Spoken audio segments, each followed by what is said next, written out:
Bonjour tout le monde, mon nom est Julien Brault, cofondateur de Hardbacon. Aujourd'hui, je vais vous parler de l'investisseur le plus connu dans le monde, Warren Buffett, qui est aussi considéré comme un des meilleurs investisseurs encore en vie, sinon le meilleur. Avant d'entrer dans le cœur du sujet puis vous parler un peu de la philosophie d'investissement de Warren Buffett, juste vous dire, en fait, chez Hardbacon, notre analyste a préparé en fait un petit quiz qui vous permet de savoir est-ce que vous êtes Warren Buffett, est-ce que vous êtes Benjamin Graham, est-ce que vous êtes Phil Fisher. Donc, en fait, c'est un petit quiz, vous répondez à quelques questions, ça vous dit quel investisseur vous êtes, ça vous permet de découvrir différents styles d'investissement. Et de savoir qui vous êtes. Aussi, je vous invite à faire le quiz puis me dire dans les commentaires de la vidéo quel investisseur vous êtes. Personnellement, j'ai fait le quiz. Je pensais être Warren Buffett. Finalement, j'étais John Templeton. Puis j'ai appris plein de choses sur John Templeton. D'ailleurs, on a fait une vidéo sur John Templeton. Allez voir ça. Warren Buffett. Écoutez, Warren Buffett, c'est vraiment un cas spécial. C'est quelqu'un qui est obsédé par l'investissement. Donc, à 11 ans, il a fait son premier investissement en bourse. Warren Buffett, c'est quelqu'un qui a toujours voulu travailler dans le monde de l'investissement. Donc, il a été faire ses études à l'Université Columbia à New York. Et un de ses professeurs, c'était Benjamin Graham, le père de l'investissement axé sur la valeur. D'ailleurs, j'ai fait une autre vidéo sur lui. Donc, il a fait sa maîtrise, je pense, à Columbia. Ensuite, il a harcelé Benjamin Graham, qui ne voulait pas l'engager jusqu'à ce qu'il l'engage. D'ailleurs, de toute façon, Warren Buffett était un de ses meilleurs étudiants, donc c'était pas si difficile que ça de le convaincre. Et il a appris les fondements d'investissement de valeur. Donc, c'est quoi l'investissement axé sur la valeur? Essentiellement, c'est qu'on ne veut pas payer trop cher pour les entreprises. On veut des entreprises qui nous versent des dividendes puis qui sont capables d'augmenter les dividendes dans le futur.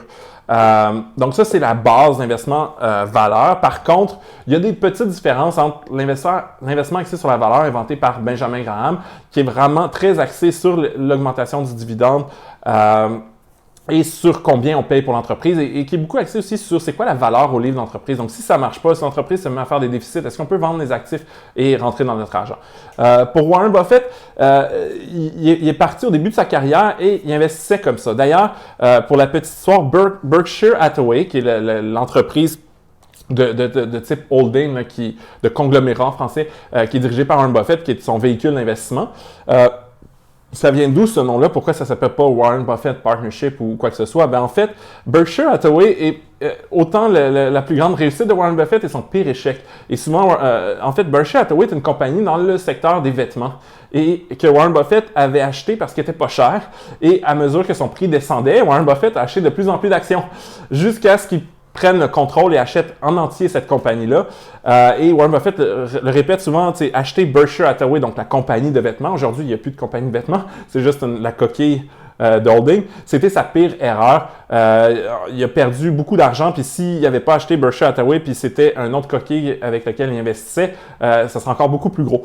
Puis finalement, il a dû faire des coupures, il y a eu des problèmes avec les employés, puis finalement, il a dû carrément mettre fin à l'activité de fabrication de vêtements pour toujours. Il en a appris quelque chose. Donc, une des leçons qu'a apprises Warren Buffett, et qui ne faisait pas partie de la philosophie de Benjamin Graham. Benjamin Graham voulait des entreprises pas chères et était prêt même à acheter des entreprises qui allaient peut-être pas très bien, qui n'avaient peut-être pas le bon management. Donc, Warren Buffett dit, moi, je n'achète que des entreprises qui sont de très grande qualité. Je n'achète que des entreprises qui ont la bonne équipe de direction déjà en place. Donc, si je ne fais pas confiance dans le management, même si l'entreprise n'est pas chère et elle a du potentiel, je ne veux pas l'acheter parce que je ne veux pas être la personne qui le met dehors puis qui trouve l'autre personne. Finalement, l'autre personne, ce n'est pas la bonne. Donc, l'autre chose, c'est qu'il est prêt à payer un peu plus cher pour une entreprise qui est extraordinaire. Berkshire Hathaway correspondait pas à ces critères-là. Quand je parle de Berkshire Hathaway, je parle de la compagnie de vêtements qu'il a acheté dans les années, je pense, 50 ou 60. Ça a vraiment informé sa philosophie d'investissement. C'est ça, il répète souvent, je cherche des entreprises extraordinaires à des prix ordinaires, mais pas des entreprises ordinaires à des prix ridiculement bas, qui serait plus la philosophie d'un investisseur pur axé sur la valeur.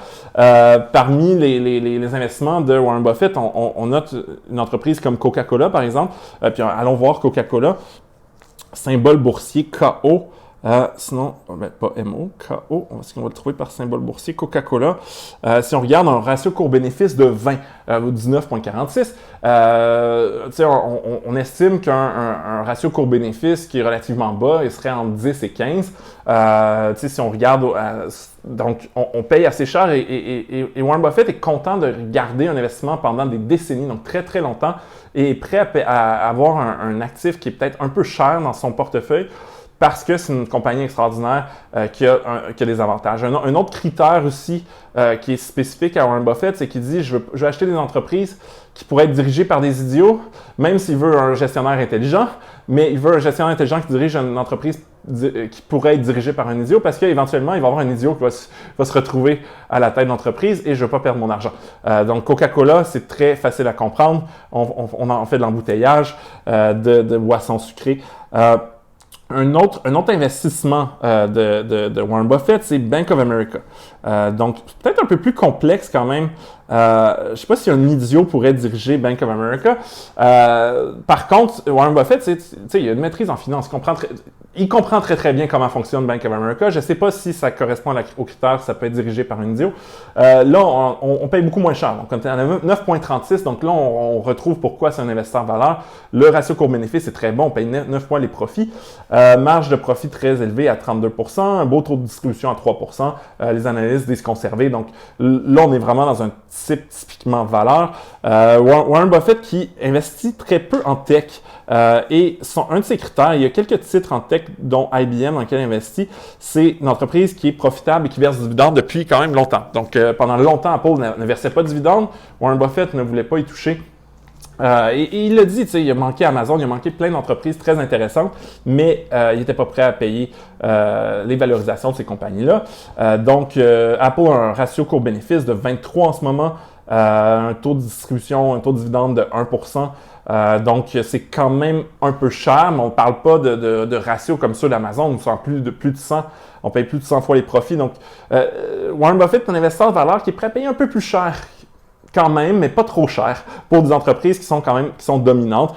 Le dernier titre qu'on va regarder ensemble, c'est justement Berkshire Hathaway. Et là, je ne parle pas de la compagnie de vêtements des années 60. Berkshire Hathaway, qui est un conglomérat qui possède toutes sortes d'entreprises, que ce soit Fruit of the Loom, c'est quoi dans les restaurants? Il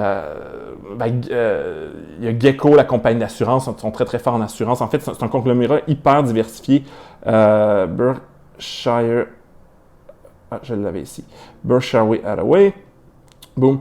Donc, étonnamment, le ratio court-bénéfice est relativement élevé. Puis là, je pense que je n'ai pas le temps de faire un cours de comptabilité ici parce qu'on comptabilise les pertes en capital comme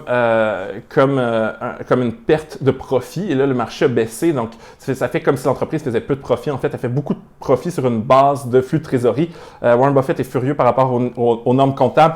Je ne vais pas entrer dans les détails, mais essentiellement, en achetant Berkshire Hathaway, on achète en fait non seulement les entreprises que l'entreprise possède à 100%, mais aussi tous les investissements de Warren Buffett. Et c'est clair que si vous voulez investir comme Warren Buffett, investir dans Berkshire Hathaway a beaucoup de sens. L'immense majorité de la fortune de Warren Buffett est associée à Berkshire Hathaway, donc il fait confiance dans ce véhicule d'investissement-là.